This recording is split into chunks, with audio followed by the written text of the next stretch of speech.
आप सुधरने को तैयार हो जाएं, आप में तुरंत उम्मीद जग जाएगी कि दुनिया भी सुधरेगी। कोई आपको मिले और कहे इस दुनिया में कुछ नहीं हो सकता, तो साफ समझ लेना कि वो ये कह रहा है कि मेरा कुछ नहीं हो सकता। कोई मिले और कहे कि मेरी बीवी सुधरने से रही, तो साफ समझ लेना कि वो कह रहा है मैं सुधरने से रहा। जो सुधरने लगेगा उसको तत्काल दिख जाएगा कि सब सुधर सकते हैं, सबको सुधरना चाहिए, सब सुधरने को आतुर हैं। निर्मलता का, निर्दोषता का स्वाद ऐसा होता है कि फिर वो स्वाद तुम सब में बांटना चाहते हो। तुमसे ये बर्दाश्त ही नहीं होगा कि तुम तो निर्मल हो गए और बाकी सब मलिन रहे। तो तत्काल तुम में उम्मीद जग जाएगी। उम्मीद से आगे श्रद्धा।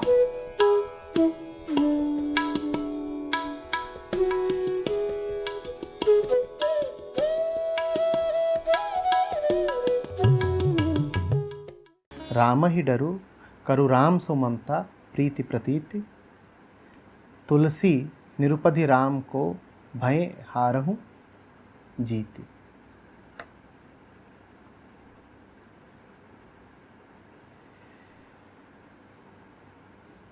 ध्यान देना होगा। कुछ ऐसा है यहाँ पर जो आपको चौंका सकता है। राम से ही डरूं, हो राम से ही ममता प्रीत, और राम ही हो सर्वत्र प्रतीत। तुलसी निरुपधि राम को, निरुपाधि राम, निर्गुण राम को भय हारहूँ जीति।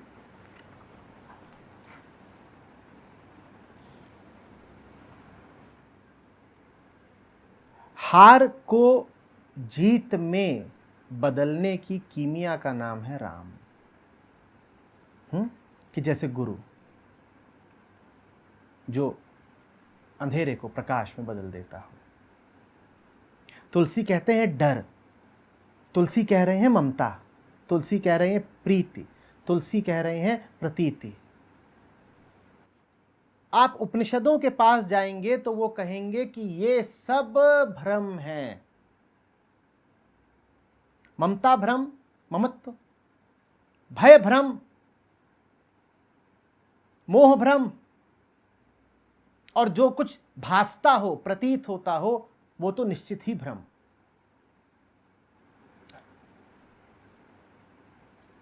फिर तुलसी क्यों कह रहे हैं कि राम का भय, राम से प्रीत, राम से ममता, राम ही प्रतीत? क्यों कह रहे हैं? गौर करेंगे, साथ रहेंगे तो आगे पता चल जाएगा। जो राम के साथ है, जिसके लिए राम है, राम उसकी हार को भी जीत में बदल देते हैं। बड़ा मुश्किल है हमारे लिए अगर हमसे सीधे कह दिया जाए ममत्व तो त्याग दो। बड़ा मुश्किल है हमसे अगर कह दिया जाए सीधे कि भय त्याग दो।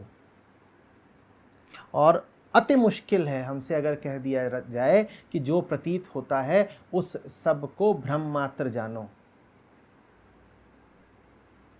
तुलसी ने एक व्यवहारिक उपाय बताया है। और क्या है वो व्यवहारिक उपाय?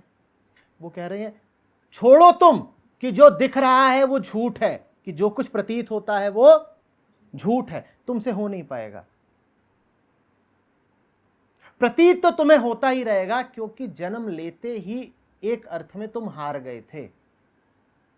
अगर ये माया की जीत है कि माया के होते संसार तुम्हें भासित होता है, तो माया सदा की जीती हुई है, तुम सदा के हारे हुए हो, क्योंकि तुम्हारे होने में ही ममत्व शुमार है। तुम्हारी आंख खुलती नहीं है कि जगत तुम्हें दिखने लगता है। तुम्हारी एक एक कोशिका भय जानती है। तो अगर भय का एहसास, अगर ममता और मोह, और अगर इंद्रियगत अनुभव हार हैं, तो तुम हारे ही हुए हो। इस हार को तुम टाल नहीं पाओगे। ये तुम धोखा दोगे अपने आप को अगर कहोगे कि नहीं, मैं तो मोह से मुक्त हो गया, मुझे कोई ममता नहीं, मुझे जगत दिखाई नहीं देता, मुझे कुछ पाना नहीं, कोई कामना नहीं, कोई मात्सर्य नहीं। झूठ। सारी पोल खुल जानी है। अगर कुछ तुम्हें आकर्षित नहीं करता तो इसका अर्थ इतना ही है कि अभी उसका आकर्षण इतना बड़ा नहीं है कि तुम्हें झुका सके। कुछ और आ जाएगा, ज्यादा लुभावना, ज्यादा बली, वो खींच लेगा तुमको। तुम पूर्ण नहीं हो तो तुम्हारा वैराग्य भी पूर्ण नहीं हो सकता, तुम पूर्ण नहीं हो तुम्हारा बोध पूर्ण नहीं हो सकता। तो हार तुम्हारी पक्की है। अधिक से अधिक ये कर लोगे कि थोड़ा लड़ भिड़ के हारोगे। आसानी से हार जाए सो संसारी, जरा लड़ भिड़ के हारे सो सन्यासी।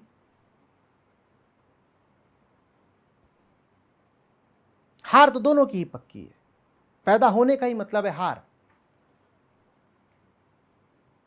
कबीर कहते हैं हद चले सो मानवा, बेहद चले सो साध। लेकिन मानवा हो चाहे साधु हो, हारे तो दोनों हैं, जीता कोई और है। इन दोनों में से किसी को भी विजेता नहीं घोषित करते कबीर। आगे कहते हैं हद बेहद दोनों तजे ताका मता अगाध। नहीं कह रहे हैं कबीर कि संसारी हारा हुआ है और साधु जीता हुआ, वो कह रहे हैं दोनों हारे हुए हैं। संसार में आने का मतलब तुम्हारी हार पक्की, तुम हारे हो। या तो हदों में रहोगे या कहोगे हदों में नहीं रहना है। दोनों ही स्थितियों में तुम हो हद के ही तल पर। दोनों ही स्थितियों में बात तो तुम हदों की ही कर रहे हो। कोई कह रहा है भीतर रहना है, कोई कह रहा है बाहर रहना है।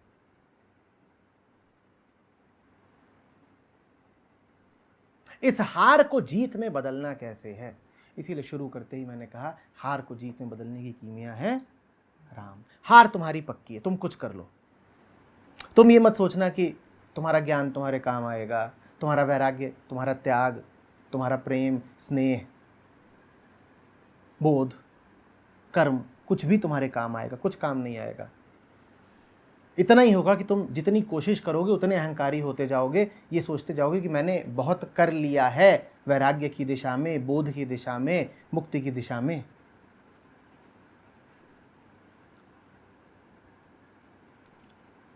तो तुलसी सूत्र क्या दे रहे हैं? तुलसी कह रहे हैं तुम मुक्त मत हो, तुम मुक्त मत हो।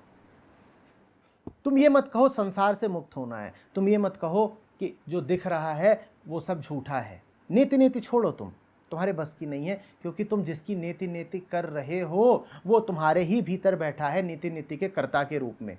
जब तुम नीति नीति कर रहे होते हो तो जिस वस्तु को काट रहे होते हो वस्तु तुम पर हंस रही होती है, क्योंकि बाहर कट कर वो तुम में भीतर प्रवेश कर गई होती है।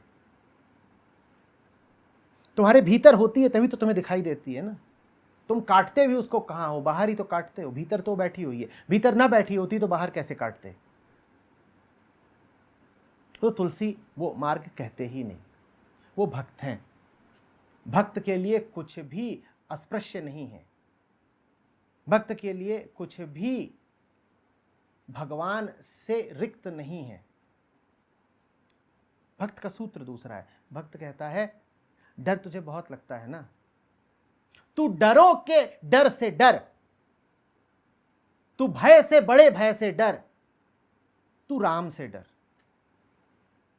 तू डर जरूर, क्योंकि डर से तेरी मुक्ति नहीं है। तू हारा हुआ है, डर से तू हारा ही हुआ है। तू ये मत कह कि मैं निडर बनूंगा। तू कह मैं डरता हूं, मैं बहुत डरता हूं, मैं बहुत डरता हूं और मैं राम से डरता हूं। जैसे ही तू कहेगा कि तू राम से डरता है, बाकी सारे डर दूर हो जाएंगे। मैं आपसे पहले सत्र में कह रहा था कि काल को हटाना हो तो महाकाल के करीब चले जाएं। महाकाल काल को खा जाएगा। ये बिल्कुल वही बात है। भय को हटाना हो तो महाभय के करीब चले जाएं। महाभय भय को खा जाएगा। संसार भय है। संसार भय क्यों है? क्योंकि वो आपसे कुछ छीन लेता है। लेकिन संसार जब छीनता है तो साथ में उम्मीद भी रखता है कि कुछ दे देगा। थोड़ा थोड़ा छीनता है, छोटा छोटा छीनता है। संसार ने आज तक आपसे जो कुछ भी छीना वो थोड़ा थोड़ा है, छोटा छोटा है, हिस्सा है, आंशिक है। राम महाभय हैं और महाकाल है, क्योंकि वो आपसे सब कुछ छीन लेंगे, यहां तक कि आपका भय भी छीन लेंगे। तो डरना है तो उससे डरो ना। बाकी सबसे तो कुछ आपका छीनेगा। राम तो आकर आपसे आपको ही छीन लेंगे। आप कहेंगे मैं कहां गया? अब ये इतना बड़ा छलिया है, ये सब हर ले जाने वाला है, इससे तो डरना ही चाहिए। बड़ा डरावना है, खौफनाक है।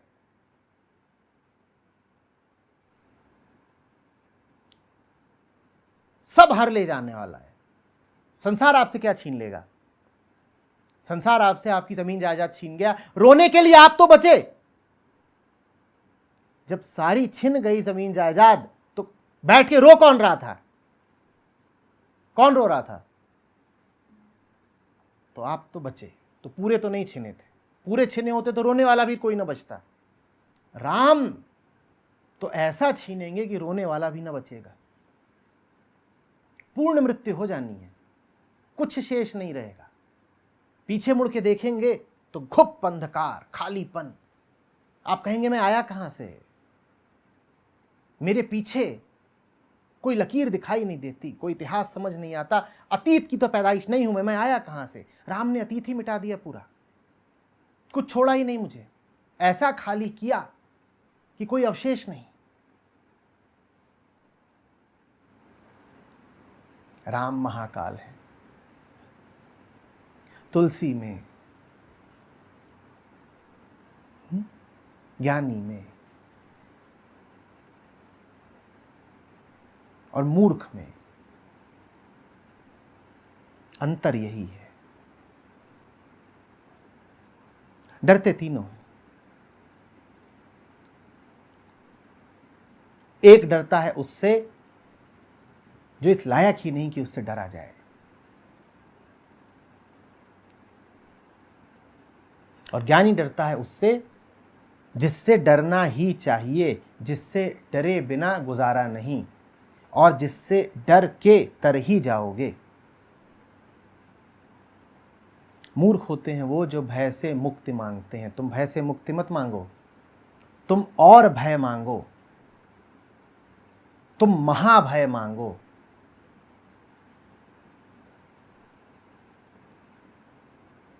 मिल गया तुम्हें महाभय,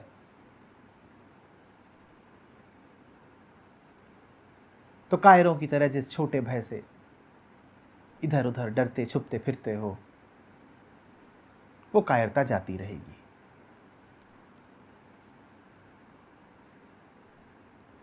बात आ रही समझ में?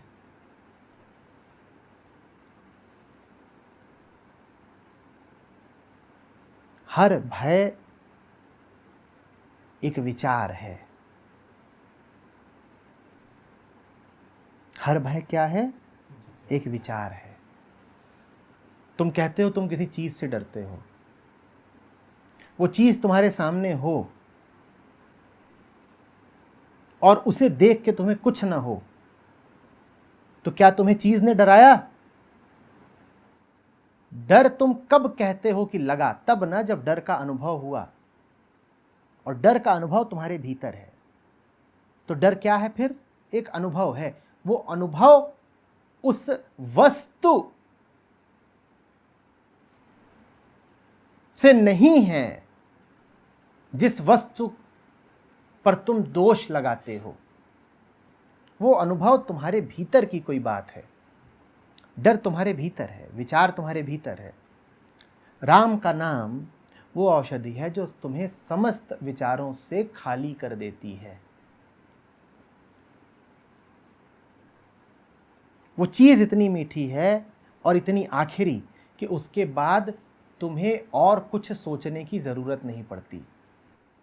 तो तुम सोच रहे थे डर डर, काल काल, मृत्यु मृत्यु, और तभी आ गया राम नाम।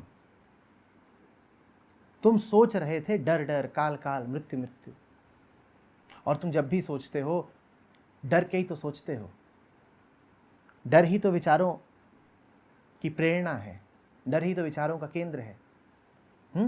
विचार किसी भी दिशा में हो सकता है, विचार किसी भी वस्तु का हो सकता है। पर ईमानदारी से बताइए, डरे ना हो तो इतना विचार करेंगे जितना करते हैं? और जब डर लगता है तो विचारों की गाड़ी कैसे धकधका के भागती है, और जब मौज में होते हैं तब विचारों की कहां जरूरत बचती है। तो तुम डरे बैठे थे, और भीतर विचारों की चक्की चल रही थी, और फिर आ गया राम नाम। राम नाम वो जिसका तुम विचार ही नहीं कर सकते, जो समस्त विचारों का अंत है, घोल देता है उनको। आखिरी बात है, विचार गया, विचार गया तो डर गया, काल गया। इसीलिए राम का नाम महाकाल है। काल विचार है, राम का नाम समस्त विचारों की विलुप्ति है।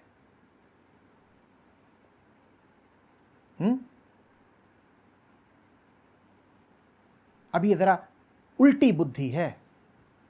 जो साधारण मन होता है वो भय से और मृत्यु से बचने के लिए जीवन की ओर भागता है, और जो गहरा मन होता है, समझदार मन होता है, वो मृत्यु से बचने के लिए सीधे महामृत्यु की ओर चला जाता है। मैं कबीरा ऐसा मरा दूजा जन्म दूजा मरण ना होए। वो ये नहीं कह रहे हैं कि मैं ऐसा जिया कि अब मरूंगा नहीं। वो क्या कह रहे हैं? वो कह रहे हैं मैं ऐसा मरा, ऐसा पूरा मरा कि अब नहीं मरूंगा। काल से बचना हो तो महाकाल, मरने से बचना हो तो पूरा मर जाओ। यही युक्ति तुलसी भी सुझा रहे हैं।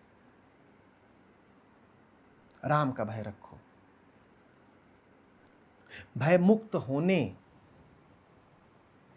की अपनी कोशिश में कहीं राम के प्रति भय मुक्त मत हो जाना।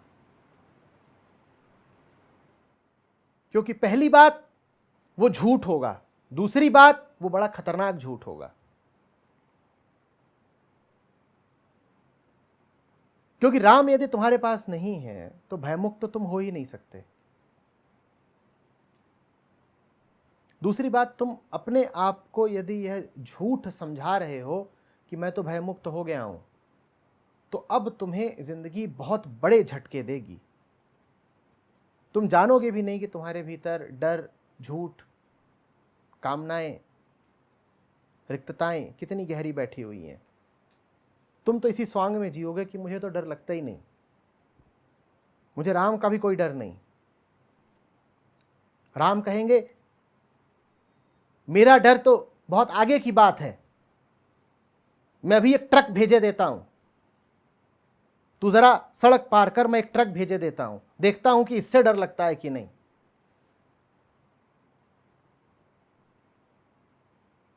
मेरा डर तो बहुत दूर की बात है, मेरे हनुमान का डर भी बहुत आगे की बात है तुझसे। मैं एक छोटा सा बंदर भेजे देता हूं जो दांत किटकिटाता हुआ अभी आके तेरी छाती पे सवार हो जाए, फिर देखता हूं डर लगता है कि नहीं। और तुम ढोल पीट रहे थे कि हम बड़े ज्ञानी हैं, फ्रीडम फ्रॉम फियर। हमने बड़े बड़े सुधी जनों को पढ़ा है, उन्होंने हमें बताया है कि डरना मत, किसी से भी मत डरना।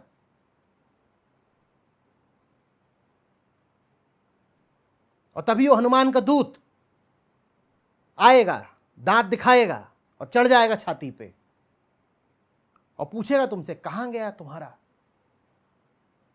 निडर होना, वो निर्भयता सारी कहां गई। तुम ही थे ना अभी जो शाम को बड़ी तकरीर देकर आए थे कि भय समस्त दुखों का मूल है। अब रात में अचानक बत्ती गुल हो गई है और पेट में दबाव बढ़ता है और टटोल रहे हो इधर उधर बिल्कुल कि कहीं से कुछ रोशनी मिल जाए, टॉर्च मिल जाए, मोमबत्ती मिल जाए। और जब टटोल रहे हो तो ये पीछे से कुछ स्पर्श कर दे पीठ पर और पूछे कहो क्या ढूंढते हो।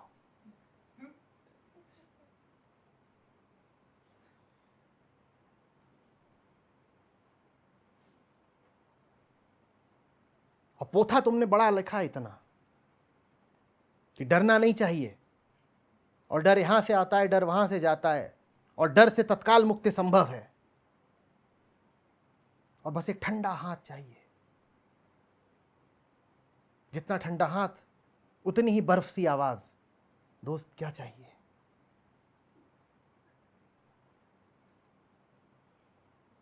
उसके बाद मैं सबूत के पकड़े जाओगे कि डरे थे।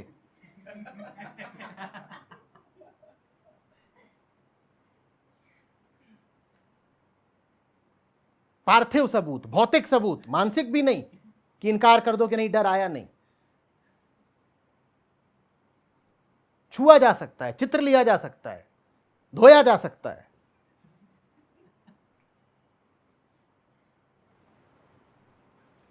तुलसी इस तरह के पाखंड से बचने के लिए कह रहे हैं। वो कह रहे हैं हटाओ ये सब बातें कि निर्भय हूं और ये हूं और वो हूं।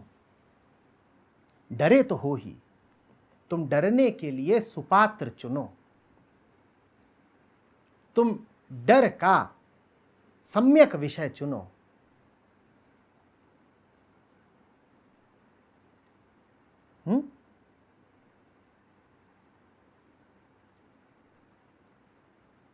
राम से डरने का अर्थ क्या हुआ? राम से डरने का अर्थ हुआ कि मैं अपने आप को जो भी जानता हूं, समझता हूं, वो राम के समक्ष बहुत छोटा है। उसे राम में अंततः समा जाना है। वो जब तक है तब तक डरा हुआ ही रहेगा। उसके लिए तो डर से मुक्ति पाने का एक ही तरीका है कि वो डरता रहे। किससे? राम से। ये बात थोड़ी उल्टी लगेगी पर गौर करो। डर से बचना हो तो डरते रहो राम से।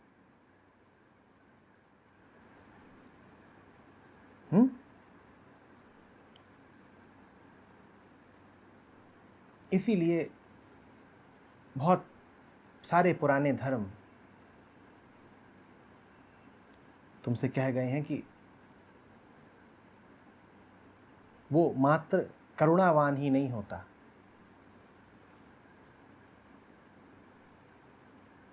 उसका तांडव, उसका प्रकोप, उसकी लाठी, उसका खौफ, ये भी बड़े हैं।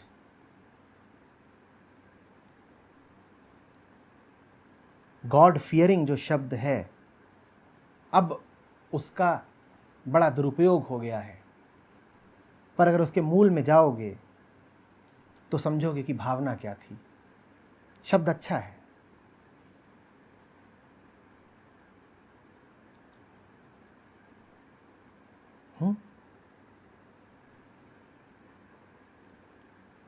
तब तक अच्छा है जब तक तुम गॉड को कोई धारणा, कोई मूर्ति, कोई विषय, कोई छवि न बना लो।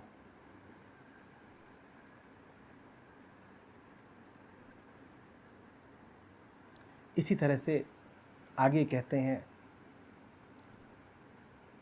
तुलसी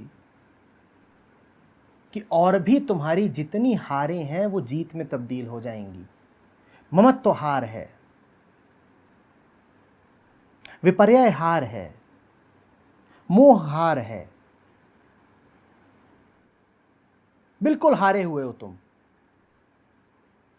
हारना तुम्हारी प्रकृति है। यही हार झट से जीत में बदल जाएगी अगर मोह हो जाए तुम्हें राम से, अगर ममता हो जाए तुम्हें। जो तुम्हें दिखता है वो तो दिखता ही रहेगा, झूठ मत बोलना कि नहीं दिखता, लेकिन जो दिखता है वही तुम्हारी जीत बन जाएगा अगर जो कुछ तुम्हें दिख रहा है वो तुम्हें राम दिखे। एक तो सज्जन वो होंगे जो कहेंगे हमें अब कुछ दिखता ही नहीं। हो तो बोल किससे रहे हो?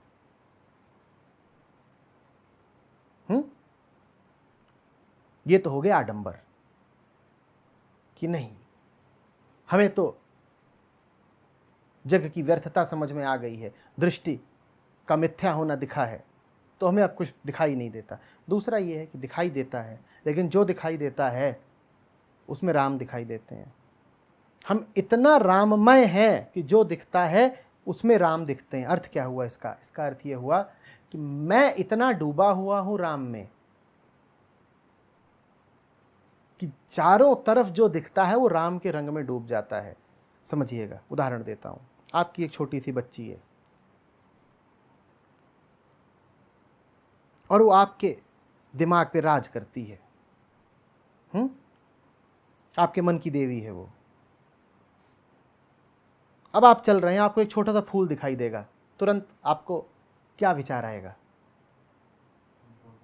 ये फूल तोड़ के बच्ची को दे दें। तो आपको फूल नहीं दिखा, आपको क्या दिखाई दिया? आपको आपकी बच्ची ही दिखाई दी। आप जरा आगे बढ़ेंगे, आपको कुछ दिखाई देगा जो गेहुआ है, जो सफेद है, या जो सांवला है। रंग दिखाई दिया है आपको, लेकिन वो रंग तुरंत आपको क्या याद दिला देगा? आपके मन में वो रंग नहीं उतरेगा, आपके मन में उस रंग के माध्यम से आपकी बच्ची की छवि उतर जाएगी। आपको गेहुआ रंग दिखाई दिया, आपको अपनी बच्ची का चेहरा याद आ जाएगा। बच्ची है, रंग तो नहीं दिखाई दिया ना। तुलसी कह रहे हैं ऐसे ही तुम्हें जो कुछ दिखाई दे वो ना दिखाई दे, राम दिखाई दे, क्योंकि राम तुम्हारे मन के राजा रहें।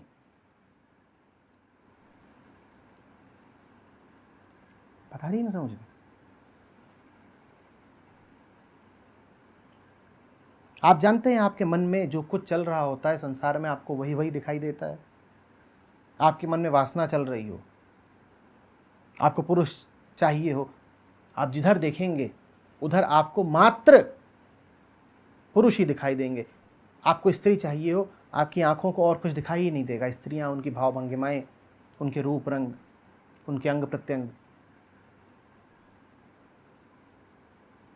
जो मन में होता है वही वही बाहर दिखाई देता है। आपने देखा है, आप कभी बाजार जाते हैं कुछ खरीदने के लिए, आपकी दृष्टि बार बार कहां जाके रुकती है? कहां जाके रुकती है? वही जो आपको चाहिए, ठीक वहीं पर आपकी दृष्टि आके रुकती है। जो आप खोज रहे होते हैं वहीं, बाकी जगहों पर नजर रुकती ही नहीं, आपको दिखाई देता ही नहीं। राम यदि मन में हो तो बाहर भी मात्र दिखाई क्या देंगे? राम। तुलसी यही सूत्र दे रहे हैं, वो कह रहे हैं जगत को नश्वर मिथ्या मत बोलो, तुम इतने राममय हो जाओ कि जहां देखो वहां राम दिखाई दे। तुम्हें कपड़ा दिखाई दे, तुम कहो बढ़िया है,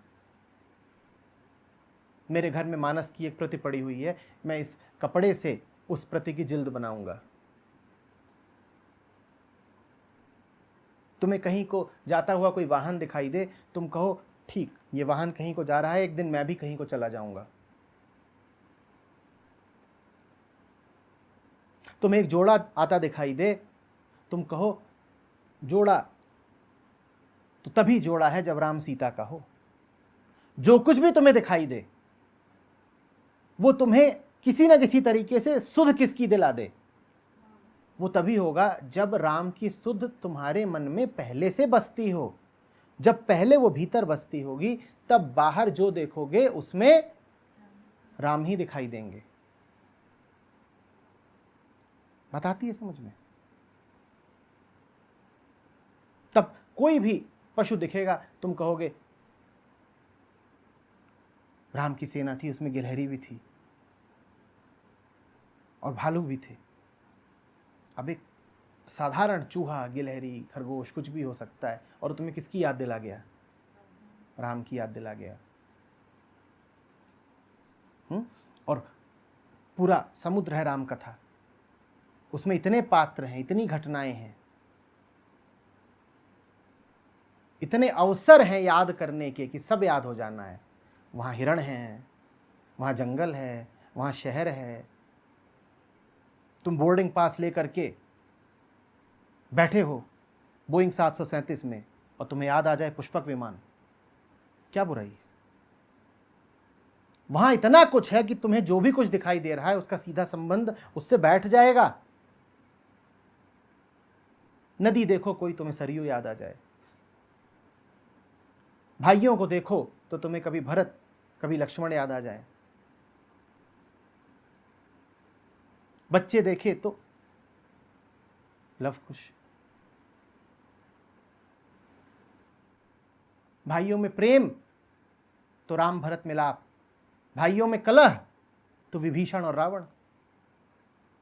जो देख रहे हो याद उससे राम कथा की ही बंध रही है।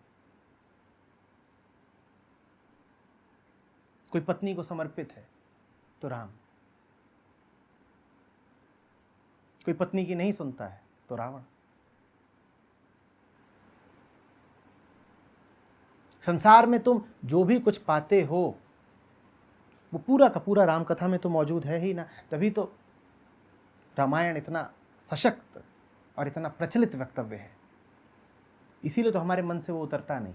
इसीलिए तो राम कथा कभी बासी नहीं होती, क्योंकि तुम्हारे जीवन में जो भी कुछ हो सकता है वो उसमें मौजूद है। रामायण हो, महाभारत हो, कोई भी महाकाव्य हो, एक एपिक की खूबसूरती ही इसमें होती है कि वो तुम्हारे जीवन का जस का तस प्रतिनिधित्व कर देता है। तुम जो हो उसमें अपना प्रतिबिंब देख लेते हो, इसीलिए वो फिर समयातीत हो जाता है। समय बीतता जाता है। हर घर में कौरव और पांडव आज भी पाए जाते हैं।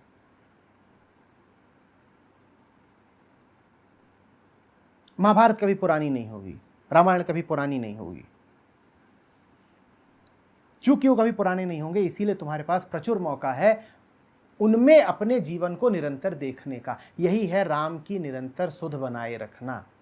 जो कुछ घट रहा है तुम्हारे जीवन में, देखो कि वो जुड़ा हुआ है राम से ही।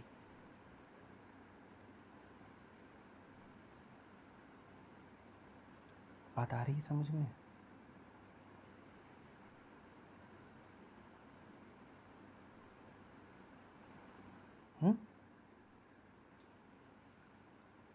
इसीलिए इतने दृष्टांत मिलते हैं।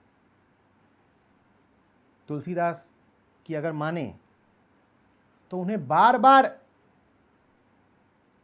राम लक्ष्मण मिल जाते थे, कभी इधर कभी उधर, कभी इस बहाने कभी उस बहाने। अब कैसे मिल जाते थे, कैसे उन्हें कहीं भी दिखाई दे जाते थे राम लक्ष्मण? चित्रकूट में बैठे हैं, हरे वस्त्रों में दो सुंदर युवक आ रहे हैं, एक गोरा एक सांवला। मिल गए राम लखन। उस मौके पे तुलसी नहीं पहचान पाए थे, कथा यही कहती है, पर फिर भी मिल गए। कैसे मिल गए? कैसे मिल गए? ऐसे ही मिल गए। भीतर बैठे थे तो बाहर भी दिखाई दे गए। तुम्हारे भीतर भी राम बैठे हो तो जगत तुम्हारे लिए राममय हो जाएगा।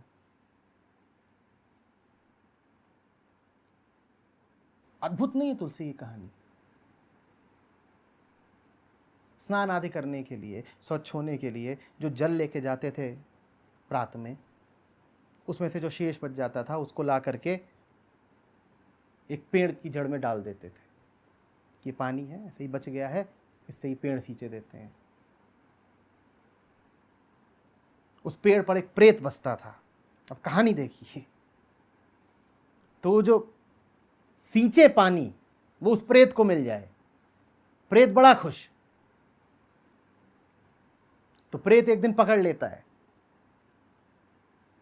तुलसी को, बोलता है विरह में हो, क्या चाहिए? अब पत्नी तो बहुत पहले छोड़ आए थे, तो बोलते हैं राम। बोलता है मैं ठहरा प्रेत, राम मेरे बस की नहीं, हनुमान का पता बता सकता हूं।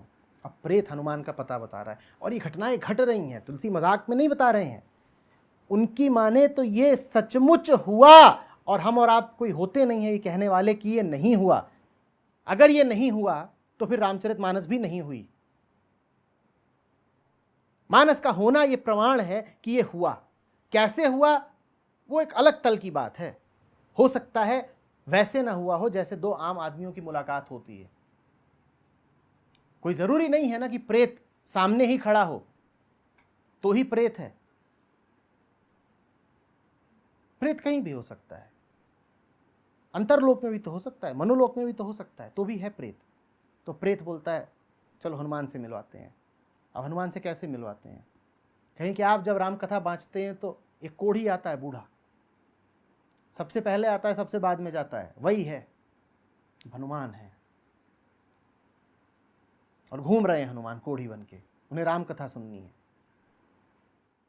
और ये हो रहा है, पर सिर्फ तुलसी के साथ हो रहा है। और भी लोग रहेंगे चित्रकूट में, उनके साथ नहीं हो रहा है। उनके साथ क्यों नहीं हो रहा है? मन में राम नहीं है तो उनके लिए कौन से हनुमान?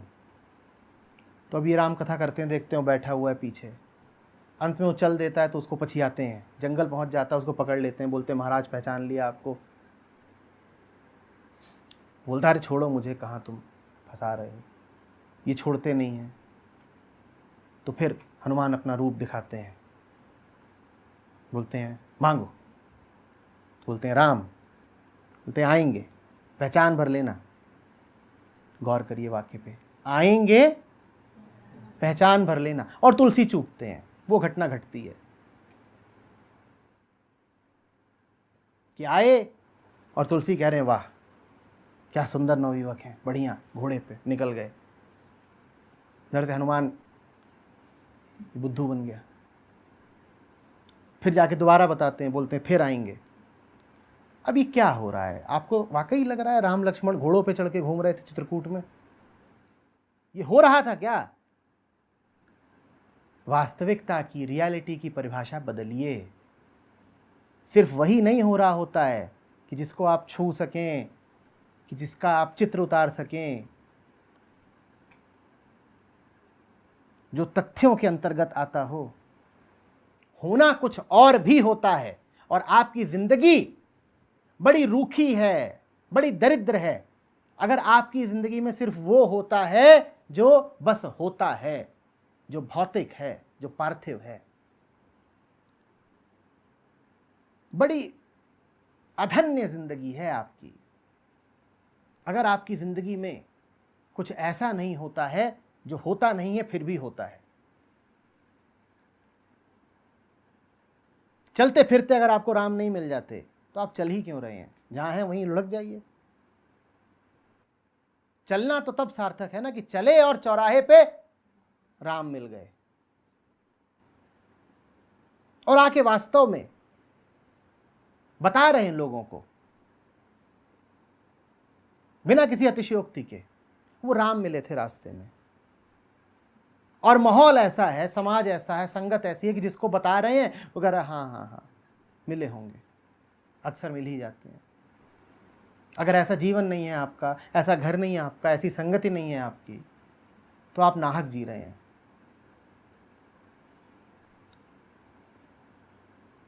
जीवन में कुछ है कि नहीं, ये जांचना हो तो बस अपने आप से यही पूछिए, चलते फिरते अक्सर राम मिल जाते हैं कि नहीं? नहीं मिल जाते तो जैसा कह रहा था, चलना फिरना ही बंद करिए।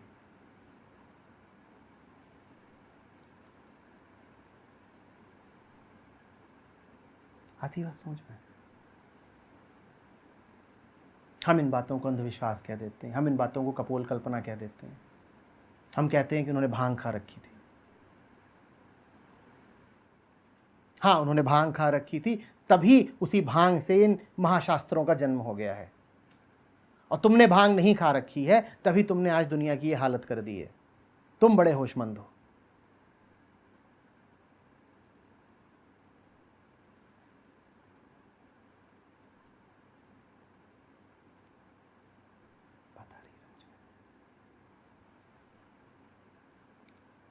ममत्व तो है ही, मोह तो है ही।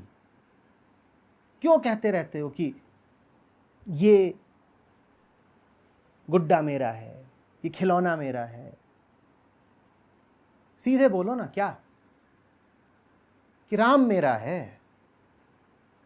ये जो तुम्हारा मेरा है ना, इसको शांति वहीं मिलनी और कहीं नहीं। मोह को त्यागो मत, राम से मोह जोड़ लो। त्यागना तुम्हारे बूते का नहीं है। 9वीं या 12वीं बार बोल रहा हूं, सब कुछ त्याग दोगे, त्यागने वाले को कहां से त्यागोगे? सब त्यागा, अब त्यागी को कौन त्यागे? त्यागी तो वैसे भी महिमावान, क्योंकि त्यागी है भाई, उसको कैसे त्यागोगे? तो त्यागने से अच्छा है कि जब पाने से निजात नहीं है तो पा ही लो, पूरा पालो। किसको पालो? राम को ही पालो। दिल लगा लो, किससे? राम से। दिल उचटता तो वैसे भी नहीं है तुम्हारा, कहीं ना कहीं जाके बैठ जाता है। अब इधर उधर कूड़ा करकट ढबरा ढिबरी कहीं भी जाके बैठा है। इससे अच्छा उसे राम में जाके बैठा दो। ये भक्त का रास्ता है। आओ भगवान, हाथ हमारे नन्हे नन्हे हैं, पर हम इन्हीं से तुम्हें पूरा पाना चाहते हैं। छोटे बच्चे देखिए ना, सामने पिता खड़ा हो 6 फुट का, और ये इतने हैं कि उसे घुटनों तक भी नहीं आते, और इसको पूरा कस के खड़े हो जाते हैं। अपनी जान इन्होंने बांध लिया। और मज़ेदार बात यह है कि पिता बंध भी जाता है। कोई पिता तुमने नहीं देखा होगा जिसको उसके नौनिहाल ने बांध रखा हो और वो झिटक के चल दे पाओ।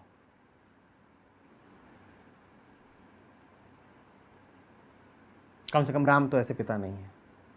तुम्हारे हाथ जरा से हैं, अपनी इन्हीं नन्ही हथेलियों से बांध लो, तुम्हारे मुंह में बन जाएंगे। इसीलिए इतनी कथाएं हैं जो कहती हैं कि भक्त के सामने भगवान भी विवश होकर चले आते हैं। वैज्ञानिक मन हो, तार्किक मन हो तो बातें फिर मूर्खतापूर्ण लगती हैं। मूर्खतापूर्ण नहीं है, और है भी मूर्खतापूर्ण तो ऐसी मूर्खता राम सबको बख्शे। तुम इसी मूर्खता के अभाव में पगलाए जा रहे हो। अपनी शक्ल देखो, तुम्हारी बुद्धि तुम्हारे किस काम आई है। अपनी ज़िंदगी देखो, अपनी हालत देखो, और दूसरों को कहते हो कि मूर्ख हैं क्योंकि मीठी कथाओं में यकीन करते हैं। उनके लिए वो कथाएं नहीं हैं, वो मिठास जीवन है उनका।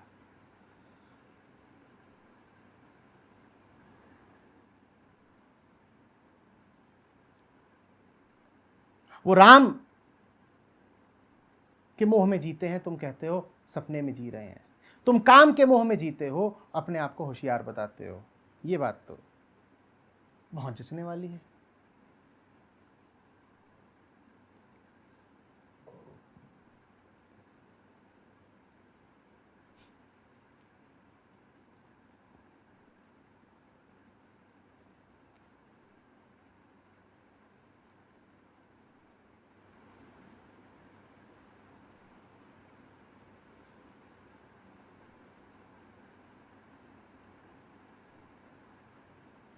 उनके मन के आकाश में राम उदित होते हैं, तुम कहते हो झूठ है, सपना है।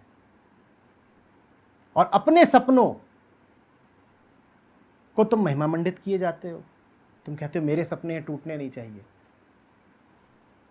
अगर उनके राम सपना भी हैं तो तुम्हारे सपनों से भला सपना है।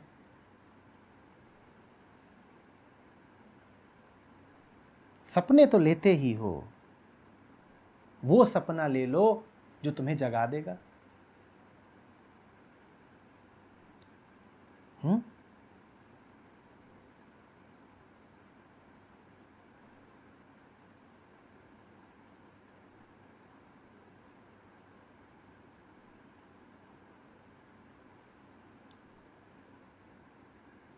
बिना उद्देश्य के जीवन में जी नहीं पाओगे।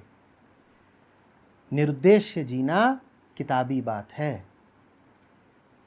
जीवन जीने का एक सादा सरल सीधा तरीका तुमसे कह देता हूं, तुलसी का माहौल है। एक मीठे से मीठा, ऊंचे से ऊंचा, प्यारे से प्यारा उद्देश्य पकड़ो और अपना पूरा जीवन उसको समर्पित कर दो। इसके अलावा जीने का कोई तरीका नहीं है। और उस महत् उद्देश्य का ही तुलसी की दुनिया में नाम है राम। तुम्हें राम नाम नहीं देना, तुम कोई और नाम दे दो, पर जीने का इसके अलावा कोई तरीका नहीं। ये छोड़ो कि मैं सब कुछ त्याग दूंगा, निर्देश्य हो जाऊंगा, खाली हो जाऊंगा इत्यादि। तुम तो पकड़ो, तुम एक महत् उद्देश्य पकड़ो और जीवन उसको दे दो।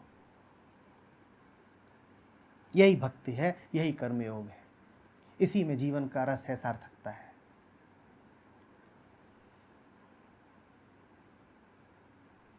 बात आ रही है समझ में?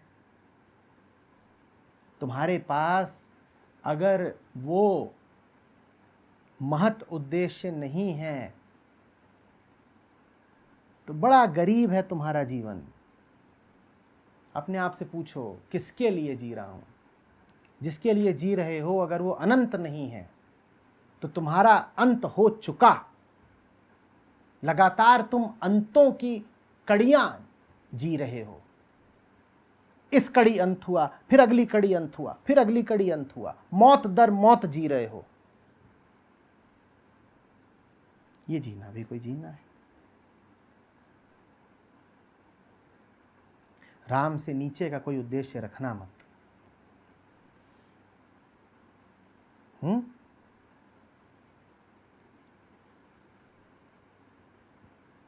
ये हुआ हार को जीत में बदलना। जब तुम पैदा हुए तो माया ने तुम्हें सजा दी थी। कैसे? माया ने तुमसे कहा था अब तू जीवन भर किसी उद्देश्य का पीछा करेगा, ये तेरी सजा है, ये तेरी हार है।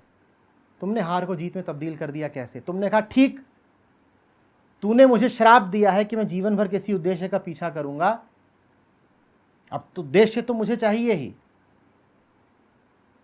तो मैंने राम को उद्देश्य बना लिया। ये हार बदल गई जीत में। वही तुलसी कह रहे हैं। क्या?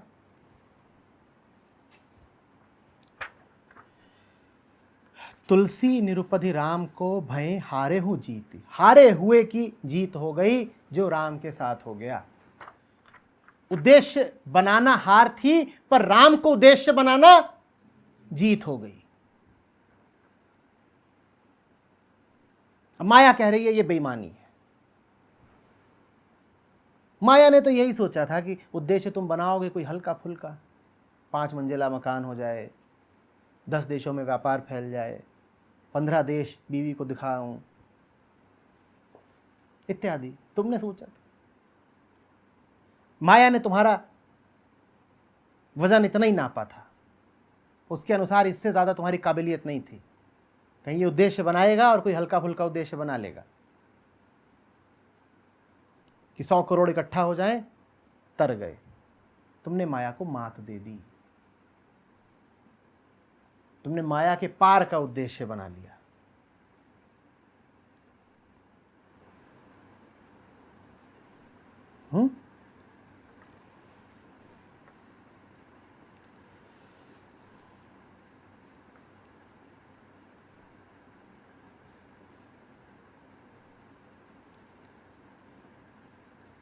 राम दूरी माया बढ़ती, घटत जानि मन माह, भूरि होती रवि दूरी, लखि सर पर पगतर चाह।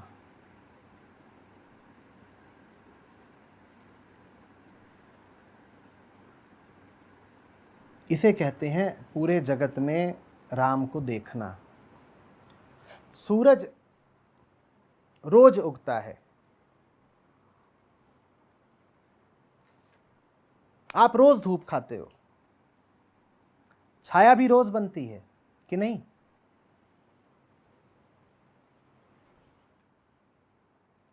आपको कभी ये बात लगी जो तुलसी कह रहे हैं यहां पर? आपको कभी समझ में आया कि सूरज राम है और छाया माया है? पर उनके मन में राम छपते हैं,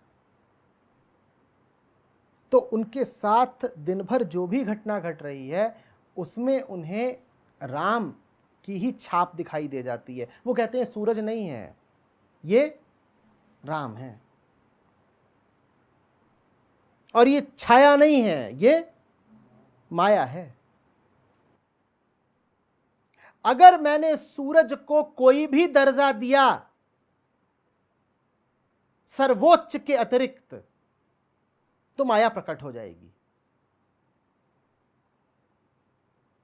मैं सूरज को बाएं रखूं तो माया प्रकट हो जाएगी कहां? दाएं।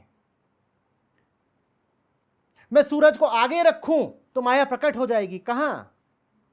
पीछे। मैं सूरज को पीछे रखूं तो माया प्रकट हो जाएगी कहां? और मैं सूरज को रखूं ही नहीं, अंधेरा कर दूं, रात कर दूं, तो माया प्रकट हो जाएगी कहां? चहुदिश। एक ही तरीका है माया को अप्रकट कर देने का, गायब कर देने का, जूतों के नीचे रख देने का। क्या?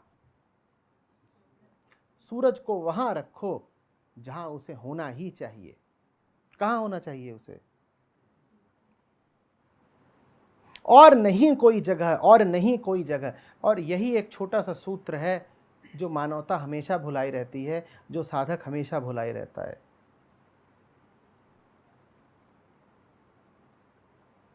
पहली गलती तो हम ये करते हैं कि हमारे लिए रात हो जाती है।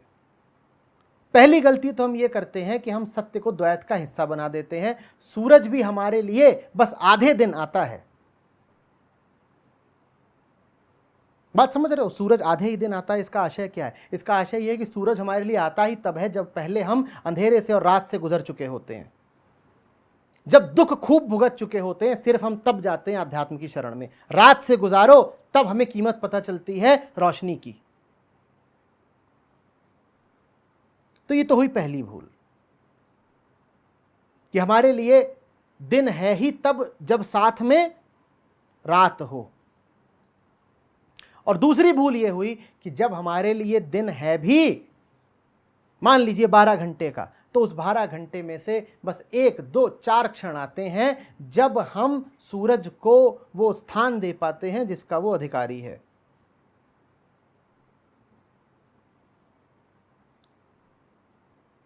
राम अक्सर तो हमारे लिए होते ही नहीं, और जब होते भी हैं तो हम उनका अपमान कर देते हैं, उनकी अवहेलना कर देते हैं। हम कहते हैं अरे तू दाएं रह, अरे तू बाएं रह, अरे तू शिखर से थोड़ा हटके रह। 24 घंटे में 2 क्षण के लिए होता है कि सूरज हमारे सर के ठीक ऊपर होता है। बस इतनी ही फिर सांत्वना आज तक मानवता को मिलती रही है कि 24 घंटे में से 2 पल, और बाकी सारे पल फिर काहे के होते हैं? क्लेश के, दुख के, पीड़ा के। बताने वाला या तो आपको मिलेगा ही नहीं क्योंकि आप उससे बहुत दूर हो, आपके लिए रात है अभी, और जब बताने वाला मिल भी जाएगा तो आप उसका अपमान करोगे, आप उसकी अपेक्षा किसी और चीज को महत्व दे दोगे, सर के ऊपर नहीं रखोगे उसको। आप कहोगे कुछ और जरूरी है, खाने को तैयार।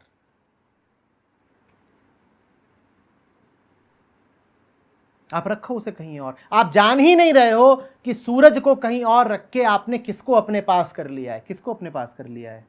छाया को अपने पास कर लिया, अंधकार को अपने पास कर लिया। मानवता यही 2 गलतियां हमेशा से करती आई है।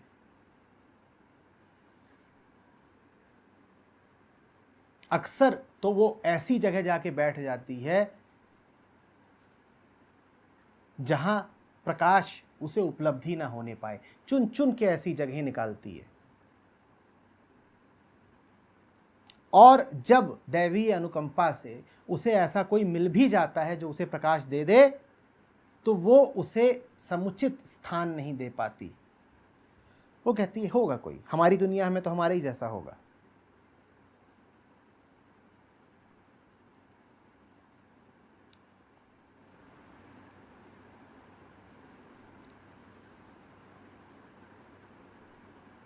कोई तुलसी ही चाहिए रात को, दिन को, छाया को, छवि को दृष्टांत बनाकर राम समझा देने के लिए।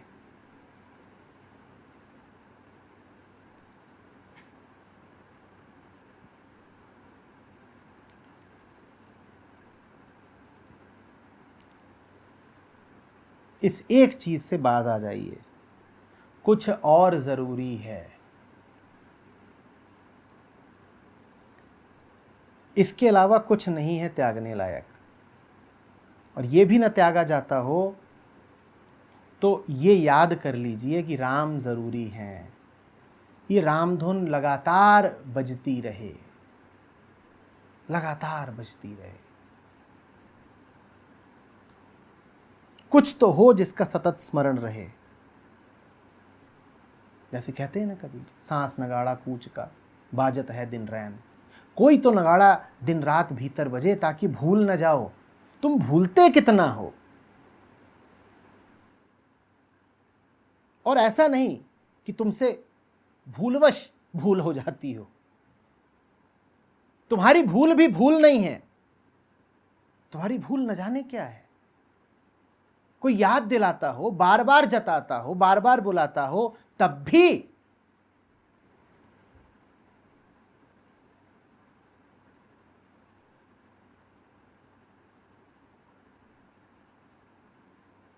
नहीं, ठीक है बुलाता होगा, संध्या का सूरज है, आंखों के सामने है, तो निश्चित हमारी ही ऊंचाई का होगा। हमारी ऊंचाई का ना होता तो आंखों के सामने कैसे आता? ये तुम्हारा तर्क है।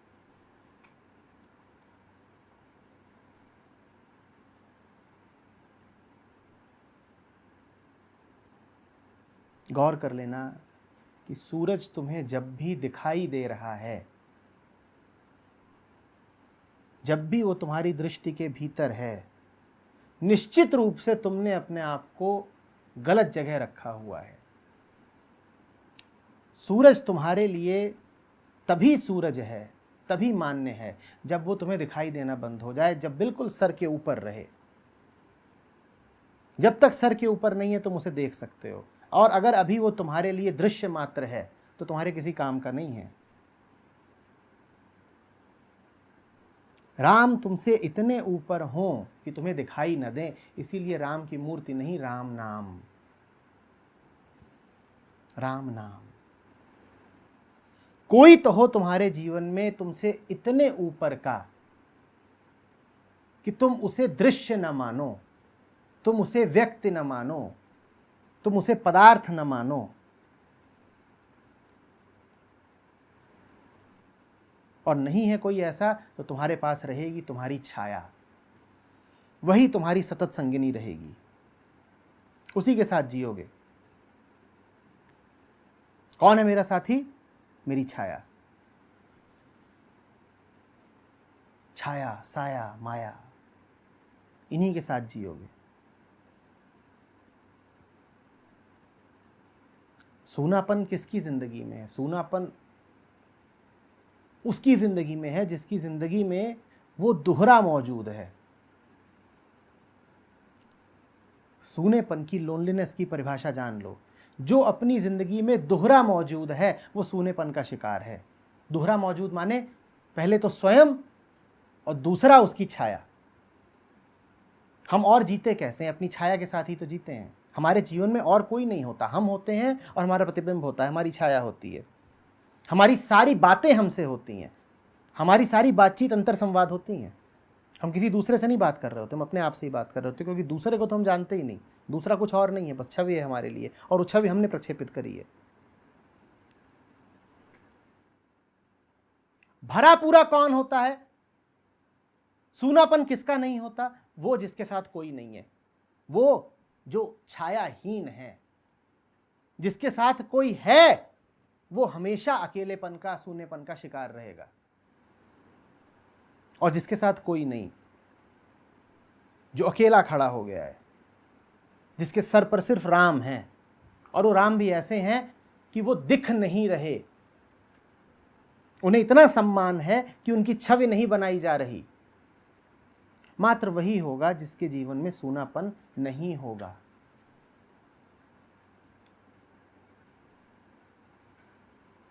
बात आ रही है समझ में? अपने आप से पूछिए, अपने आप को निरंतर कोंचते रहिए। भूल तो नहीं रहा, भूल तो नहीं रहा। हर 5 मिनट में अपने आप से ये सवाल पूछा करिए, फिर भूला ना? फिर कुछ और कीमती हो गया ना? फिर किसी और बात को महत्व दे दिया ना? लगातार यही। क्या कीमती हुआ जाता है? कहां दिल लगा बैठे? किसको हैसियत दे दी?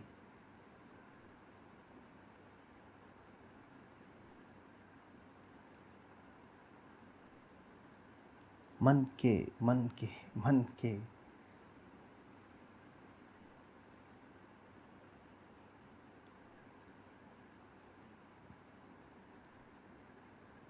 बात आ रही है समझ में? क्या घूम रहा है मन में? राम तो नहीं घूम रहे।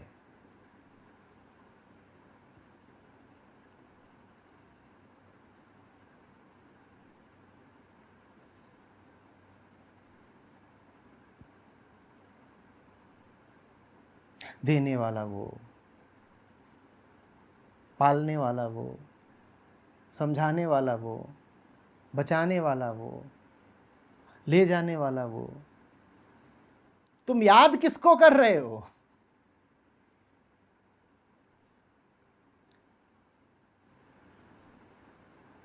नहीं, असल में पिछली गली के गुप्ता जी को याद कर रहे थे।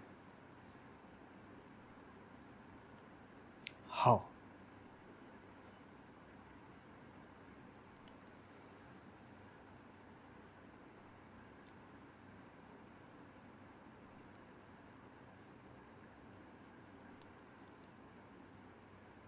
मुंह देने वाला वो, जबान देने वाला वो, स्वाद देने वाला वो, पाचन उससे, जीवन उससे,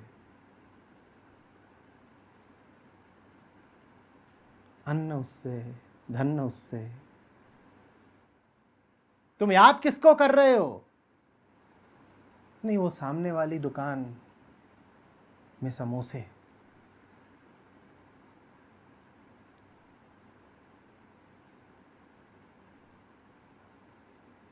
हाँ,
तुम्हारी हालत उस बच्चे जैसी है जिसका बाप फलों के थोक का व्यापारी हो।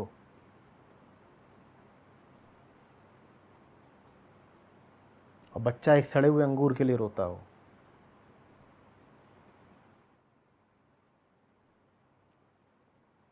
और रोता ही नहीं है, जब बाप पीछे से आवाज देता है तो कहता है नहीं, वो मेरा सड़ा अंगूर, मैं उसको हासिल करने जा रहा हूं।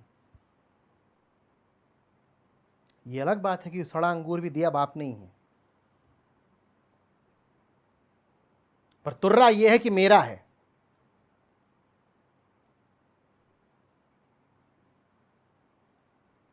अंगूर है और मगरूर है, सड़ा है और अड़ा है।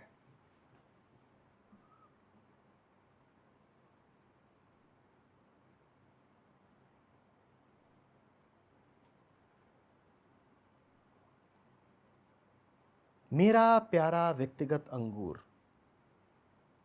और वहां पीछे से आवाजें दी जा रही हैं कि भाई अनार की तश्तरी भेजी है,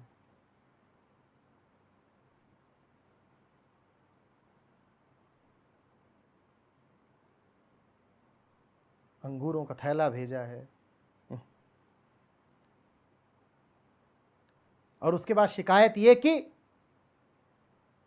जीवन दुख है।